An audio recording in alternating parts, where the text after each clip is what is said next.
देश की सियासत में बुधवार को ममता बनर्जी छाई रही। दरअसल एसआईआर को लेकर सुप्रीम कोर्ट में बड़ी सुनवाई हुई, लेकिन बड़ी बात यह थी कि कोर्ट में पश्चिम बंगाल की मुख्यमंत्री ममता न केवल मौजूद रही, बल्कि अपनी दलील भी कोर्ट के सामने रखी। ममता बनर्जी ने सुप्रीम कोर्ट के सामने चुनाव आयोग को व्हाट्सएप आयोग तक कह डाला। ममता बनर्जी ने कहा, चुनाव आयोग माफ कीजिए, व्हाट्सएप आयोग ये सब कर रहा है, लोगों के नाम हटाए जा रहे हैं, बंगाल को निशाना बनाया जा रहा है। हम न्याय के लिए आए हैं। निर्वाचन आयोग को भी हमने सभी कुछ बताया, लेकिन कोई सुन नहीं रहा। इस बात पर सीजेआई ने बीच में ही टोकते हुए कहा, मैडम ममता, आप लोगों की ओर से कपिल सिब्बल और अन्य वकील आपकी दलीलें दे रहे हैं। आप जो बता रही हैं उसे विस्तार से सिब्बल बता चुके हैं। ममता बनर्जी के कोर्ट जाने, चुनाव आयोग पर निशाना साधने और विरोध प्रदर्शन को लेकर राजनीतिक प्रतिक्रियाएं भी आ रही हैं। बीजेपी की माने तो ममता बनर्जी बात का बतंगड़ बना रही हैं।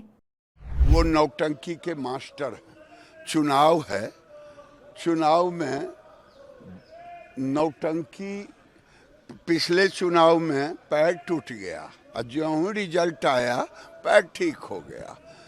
तो अभी एसआईआर में जितनी गड़बड़ियां ममता बनर्जी ने की है, अपने दफ्तर से टीएमसी के वर्करों के द्वारा अधिकारियों के साथ मिलकर के वहां के अधिकारियों को टीएमसी का कार्यकर्ता बना दिया है और उल्टे जा रही है supreme court. Mamata Banerjee drama कर रही हैं।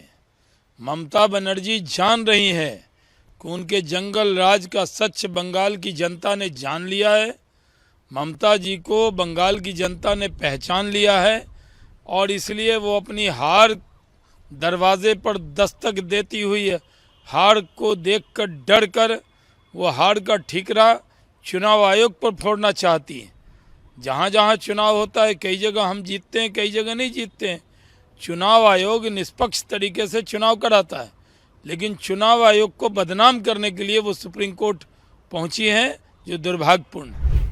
जबकि विपक्ष के नेता ममता बनर्जी के सुप्रीम कोर्ट में पहुंचने की बात को एकदम सही बता रहे हैं।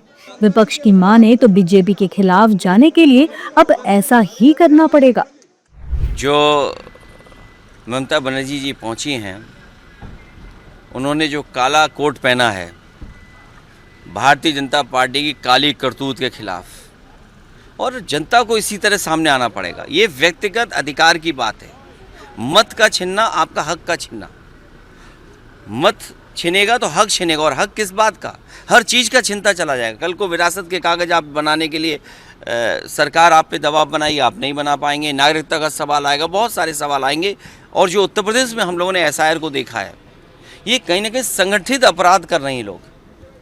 अधिकारी मिले हुए हैं, कुछ अधिकारी नहीं करना चाहते हैं, लेकिन फिर उसके बावजूद भी अधिकारियों पे दबाव बनाया जा रहा है। जब से एसआईआर शुरू हुआ है, तब से उसके ऊपर हमारी नेत्री ममता बंदोपाध्याय, ममता बनर्जी ध्यान से मॉनिटर कर रही हैं, और उनको फर्स्ट हैंड रिपोर्ट है कि किस प्रकार से इलेक्शन कमीशन ने हेराफेरी की है, और उसको लेकर उनसे बढ़िया और सुप्रीम कोर्ट में जो जमीन से लेकर ऊपर तक इनकी गड़बड़ी है, उसके बारे में कोई एक्सप्लेनेशन नहीं दे सकता। सुप्रीम कोर्ट में सुनवाई के दौरान ममता बनर्जी सबसे आगे बैठी थी और अपने वकील की दलीलों को सुन रही थी और कोर्ट से परमिशन मांगने के बाद बोली भी। फिलहाल ममता की याचिका पर सुप्रीम कोर्ट ने ईसीआई को नोटिस जारी किया है, जिस पर ईसीआई सोमवार को जवाब दाखिल करेगा। पश्चिम बंगाल सरकार डिप्यूट करने के लिए उपलब्ध क्लास 2 अधिकारियों की लिस्ट देगी। अब इस मामले की अगली सुनवाई सोमवार यानी 9 फरवरी को होगी।